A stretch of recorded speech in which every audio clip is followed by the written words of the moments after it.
നമ്മുടെയൊക്കെ ചെറുപ്പത്തിൽ എന്നാ രസമായിരുന്നു അല്ലേ? വൈകിട്ടേ ഉം. 4 മണിക്ക് വന്നു കഴിഞ്ഞാൽ ചായ, ഒരു കടി, പിന്നെ ആകാശവാണിയിലെ പാട്ട്.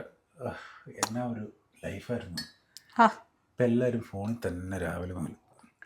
ആഹാ, അച്ഛയ്ക്ക് പാട്ടൊക്കെ കേൾക്കാൻ ആഗ്രഹമുണ്ടോ? One of the best option ഞാൻ പറയാം, നാടൻ ചായ റേഡിയോ, അയർലൻഡ് UK. നാടൻ ചായയോ?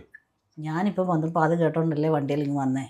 എന്നാ രസമുള്ള പാട്ടുകളാണെന്നറിയാ വെച്ചാൽ. ഹാ, ഒന്നിനു പുറകെ ഒന്നായിട്ട്. ഇതിൻ്റെ ഒരു ഹൈലൈറ്റ് എന്തെന്ന് വെച്ചാൽ പാട്ടിൻ്റെ കൂടെ നമുക്ക് ലൈവ് ഷോസ് ഉണ്ട്, RJs ഒക്കെ ആയിട്ടുള്ള ലൈവ് ഇൻട്രാക്ഷൻസ്. ഹാ, എന്നെ രസമെന്നറിയോ അവരുടെ സംസാരം കേട്ടിരിക്കാൻ. പിന്നെയുണ്ടല്ലോ വെച്ചാൽ നമ്മുടെ ഫാമിലീസിലോ ഫ്രണ്ട്സിലോ ആർക്കെങ്കിലും ഒക്കെ ബർത്ത്ഡേ ഉണ്ടെങ്കിൽ നമുക്കത് വിഷ് ചെയ്യാൻ പറ്റും. അപ്പം നമ്മുടെ ഓൺ സൗണ്ട് ഉണ്ടല്ലോ, ഓൺ എയറിൽ കേൾക്കാം, അറിയാമോ? അടിപൊളി. പിന്നെ അവർ ബിസിനസ്സുകാരെ പ്രൊമോട്ട് ചെയ്യുന്നുണ്ട്, അതിലൂടെ നമുക്ക് പരസ്യങ്ങളൊക്കെ കൊടുക്കാം. അങ്ങനെ ഒത്തിരി ഒത്തിരി ഓപ്ഷൻസ് ഉണ്ടെന്ന് അതിൻ്റെ അകത്ത്. അത് കൊള്ളാലോ. എന്നൊരു കാര്യം ചെയ്യും, നീ അതൊന്ന് ഓൺ ചെയ്തേ.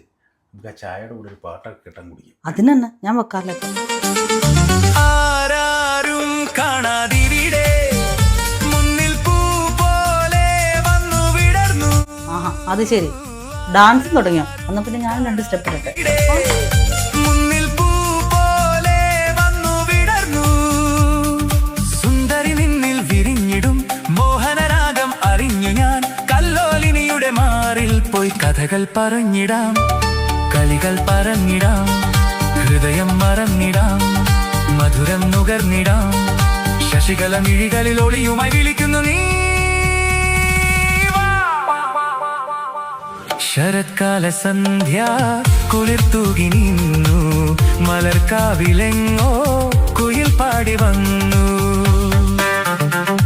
നാട്ടിലെ ചായക്കടയിലെ സ്നേഹവും കേരളത്തിൻ്റെ മണവും നമ്മുടെ ഹൃദയങ്ങളിലേക്ക് എത്തിക്കുന്ന സ്വന്തം റേഡിയോ, നാടൻ ചായ റേഡിയോ UK ആൻഡ് അയർലൻഡ്. മറക്കണ്ട. അപ്പോൾ ആപ്പൊക്കെ ഡൗൺലോഡ് ചെയ്ത് വെച്ചു. നമുക്ക് ഒരു ലോങ് ട്രാവൽ പോകുമ്പോഴോ അല്ലെങ്കിൽ ബോറിംഗ് ആയിട്ട് ഇരിക്കുമ്പോഴൊക്കെ നല്ല നല്ല പാട്ടുകളൊക്കെ ആയിട്ട് എൻജോയ് ചെയ്യാം. എന്നാൽ പിന്നെ ഞാൻ ഉണ്ടാക്കിയ ചായയും കുടിച്ചുകൊണ്ട് നമുക്ക് നാടൻ ചായ അയർലൻഡ് UK കേട്ടാലോ.